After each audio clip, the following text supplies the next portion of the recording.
ఒకానొకప్పుడు విదేశీయులు ఓడలో తీసుకెళ్లిపోతున్నారు, చందనపు దుంగలో పెట్టి తీసుకెళ్లిపోతుంటే బ్రహ్మాండమైన వర్షం వచ్చి ఓడ ఊగిపోతుంది.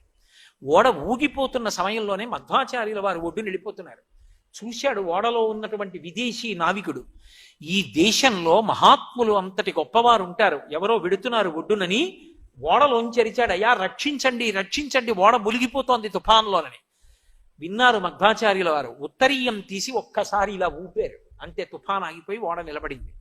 ఆయన ఒడ్డుకి ఈత కొట్టుకుంటూ వచ్చి నా ఓడలోకి వచ్చి మీకు కావలసింది తీసుకోండి అన్నాడు. నాకేం కావాలి, నాకేం అక్కర్లేదన్నాడు. ఏదో ఒకటి ఒక్కసారి రండి నా ఓడకన్నాడు. వెళ్ళారు. ఆయనకు ఆ చందనపు దొంగ చూడగానే అర్థమైంది, ఇందులో కృష్ణుడు ఉన్నాడు. రుక్మిణీదేవి కోసం కృష్ణ పరమాత్మ చేయించి ఇచ్చినటువంటి బాలకృష్ణమూర్తి. దాన్ని తీసుకొచ్చి మహానుభావుడు పుష్కరిణిలో స్నానం చేయించి ఉడిపి క్షేత్రంలో ప్రతిష్ఠ చేశారు. సద్యన్నం తింటున్నారు, కృష్ణుడికి పెడుతున్నారు. కృష్ణుడు తింటున్న సద్యన్నం వాళ్ళకి పెడుతున్నాడు. వాళ్ళకన్నా అదృష్టవంతున్నా నేను, ఎందుకు ఈ దిక్కుమాలిన బ్రహ్మ పదవి, నాకొద్దు తీసే. ఎన్నడునైన యోగి విభులెవ్వని పాదపరాగమింతయున్ కన్నుల కానరట్టి హరి.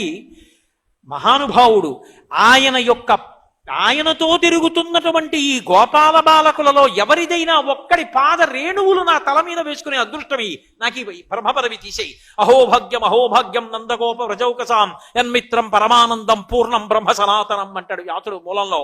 ఎంతో అదృష్టవంతులయ్యా వీళ్ళు, పరబ్రహ్మంతో ఆడుకుంటున్నారంటాడు. అటువంటి పరిపూర్ణావతారం కృష్ణావతారం. కృష్ణావతారంలో లీలలే లీలలు. కృష్ణావతారానికి ఉన్న గొప్పతనం ఏమిటంటే, మనం కష్టపడి కృష్ణుడి దగ్గర మనసు పెట్టక్కర్లేదు, కృష్ణుడే మన మనసు లాగేస్తాడు.